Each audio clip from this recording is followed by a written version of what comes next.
Oh, please, Star Trek Discovery writers, please educate me on why Worf would know about the time crystals, but never, tell anybody, especially coming from a race of, warriors and people who are out there searching for the ultimate weapons and sources of power and in the galaxy. And I'm not talking just energy, I'm talking about things to rule the galaxy, powerful things, best ships, best weapons, best warriors. Things like time crystals that would give them a huge advantage.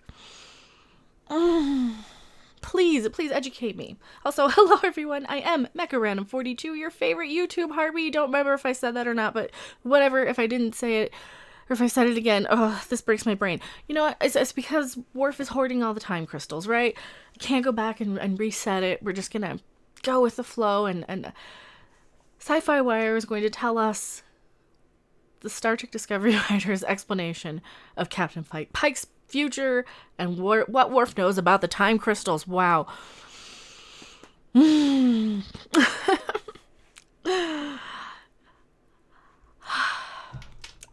put off making this video for a few days, but then I kept seeing it pop up in other sites, and they always link back to this one, so I'm going to go with the original. Comicbook.com just put up an article about this as well. Oh, God. As the second season of Star Trek Discovery warps to its conclusion, they don't warp, they use kind of hyperspace. It's really not warp because they don't really understand how warp works. In the next 2 weeks, the latest episode, Through the Valley of Shadows, tackles a huge part of Captain Pike's future while introducing a wrinkle into the Klingon culture at the same time. Oh boy, does it.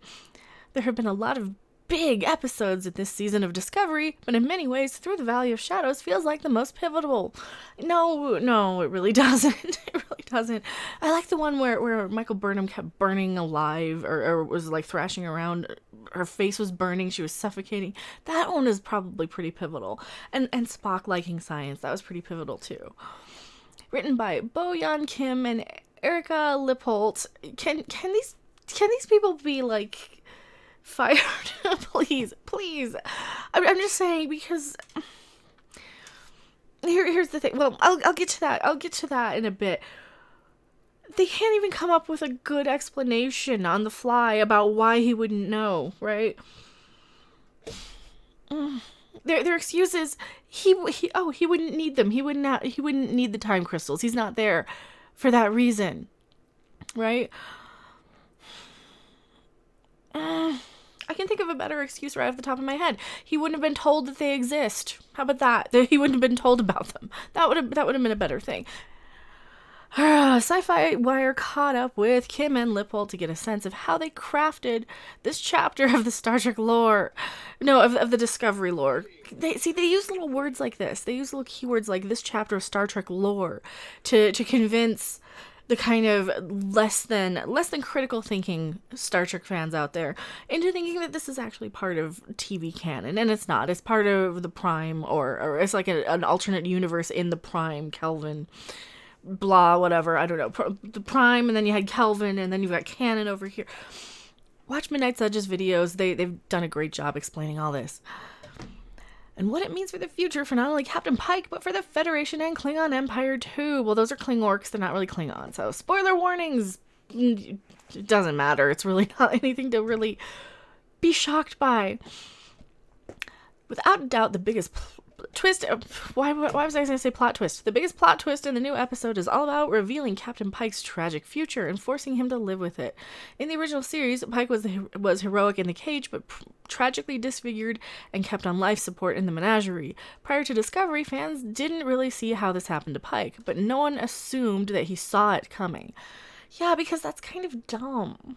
I think that's kind of dumb. I don't know. That's just my personal take on it. But now all of that has changed. In order to get the raw time crystal from the Klingons on Boreth, Pike not only has to experience his own tragic future, but accept it. Just kind of like in Empire Strikes Back, he comes into contact with something he doesn't want to see, all that good stuff. It's a deal with the devil, only in this case the devil is Pike deciding he's cool with ending up a vegetable in order to save the entire galaxy. Back when Season 2 launched, Anson Mount told Sci-Fi Wire that the idea was for Pike's story to end in a victory, not a tragedy, and it looks like this is what he meant. See, here's the thing. All Starfleet officers sign up knowing that they would die. They could die in the line of duty. And that is the whole point of, like, the Kobayashi Maru. That is the whole point of, it's a lot of things that they go through in Starfleet training. If only the writers of Star Trek Discovery watched that, they would know.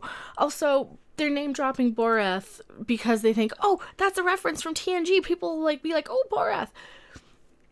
And that's as far and as deep as they think in this series. That's really as far as deep as they think. Ever since the decision was made for Captain Pike to join Discovery in Season 2, we knew that we wanted to touch on his eventual fate, which fans of TOS would be all too aware of. Wow, I cannot read the sci-fi articles. It's because I'm blind. I even embiggened it, like, a lot.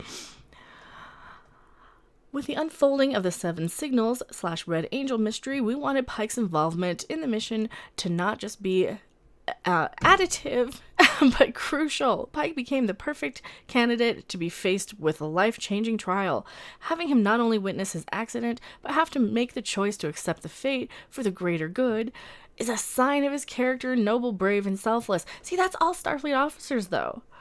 Anson Mount brought that roller coaster of an emotional journey to life with a heartbreaking performance.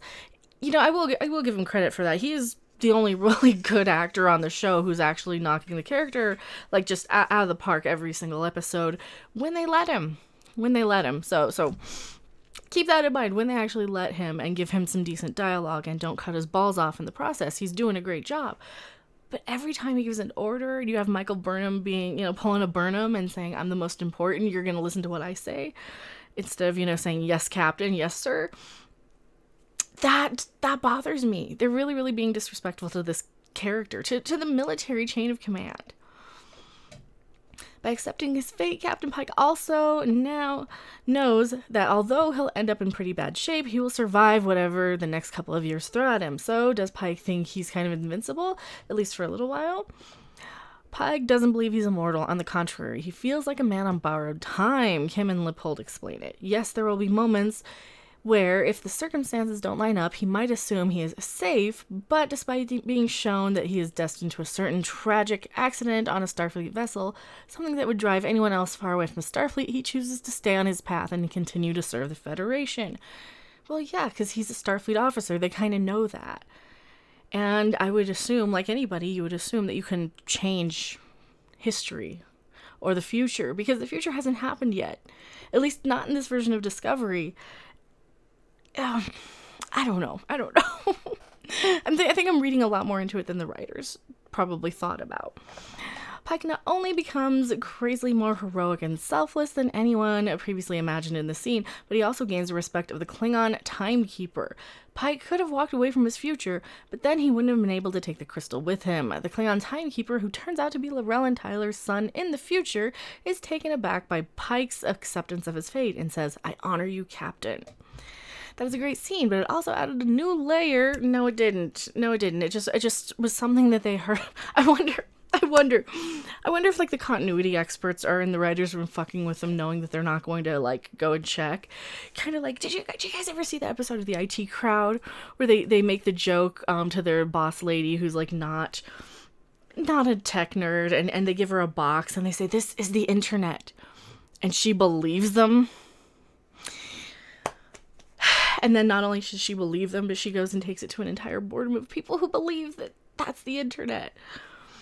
That might be what they're doing here. They might just be throwing out these little Easter eggs, these little cries for help, saying, please, pick apart this. Please, these writers are being mean to us or being abusive to the continuity people. They're not letting us do our jobs, and please call them out on it and laugh at them or something. Maybe they're doing that.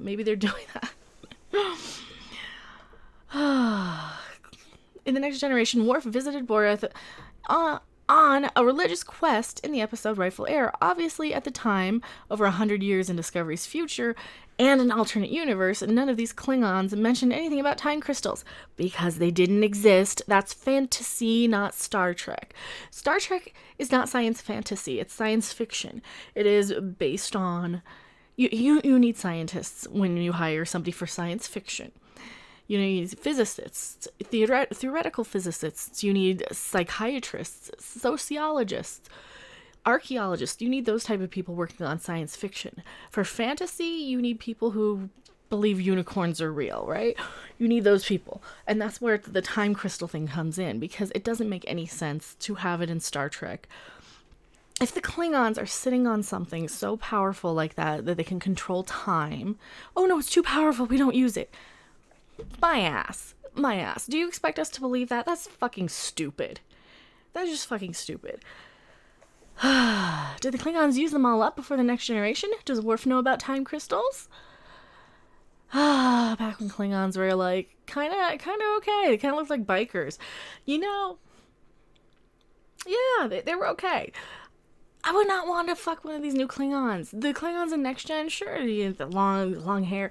When I don't straighten my hair, it is like that curly and kinky and long. But Boreth has always been carefully established as a sacred place for the Klingons, and that's not something we wanted to muck up. Kim and Lippold reveal. Instead, we wanted to expand on existing canon. No, you didn't. This is a different universe, and we know that. And the functionality of Boreth by introducing a hidden sect of the monks who have dedicated their lives to guarding time crystals. That's stupid, though. We already have that, too. That was in Star Wars. You stupid people. We already had the blind monk guarding the freaking time crystal. Star Wars is not Star Trek. No matter how much Alex Kurtzman wants it to be, because he always wanted to make Star Wars, not Star Trek. We love the notion that this otherwise fierce warrior race has learned not to mess with something as dangerous and volatile as time. That's not who the Klingons are. They're not that. They're warrior races. They pick fights with people stupidly. They'll pick a fight with you. They would totally use that. Why wouldn't they use that? They're Klingons. As far as Worf is concerned, the writers say that Worf would not have been granted access to that part of Boreth's monastery that housed the crystals, because that's not why Worf was there. No, you say Worf wouldn't have known about it because it was classified, you dummies. You're just stupid at this point. You guys are just dumb. You don't even understand how to, fit it into our canon. Just say he wouldn't have been authorized. He wouldn't have been allowed to know about that. And this is part of why I'm so critical of this show. Because if we had good Star Trek writers, because you could have a good little thing, or you could make a new monastery or something. Star Wars and Star Trek are two different things. Star Wars is wonderful, or it used to be. Star Trek used to be wonderful. They don't go well together. They really, really, really don't go well together.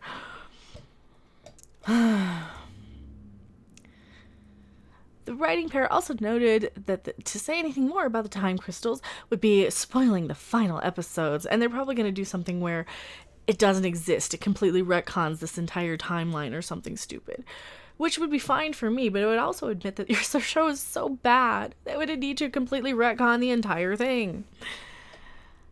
The episode ends with Captain Pike seriously considering destroying the USS Discovery on purpose and evacuating everyone on board to the USS Enterprise. It feels grim and thrilling, but Kim and Lippold want fans to know that, if you think about it, it's not all bad news for Captain Pike. After all, in the menagerie, he's reunited with Vina. Spoilers, I know, 50-year-old spoilers. We believe Captain Pike has a fulfilling life that ends in a version of a happy ending in Talos. Giggity. And there's an ad for Discovery Season 2. So, like I said, I pick on this writing because they can't even figure out a good way to just say, Worf wouldn't have known about it because he wouldn't have been allowed access, right? What do you think? Should have they just... Well, A, they shouldn't have time crystals in Discovery. It's fucking stupid. But B...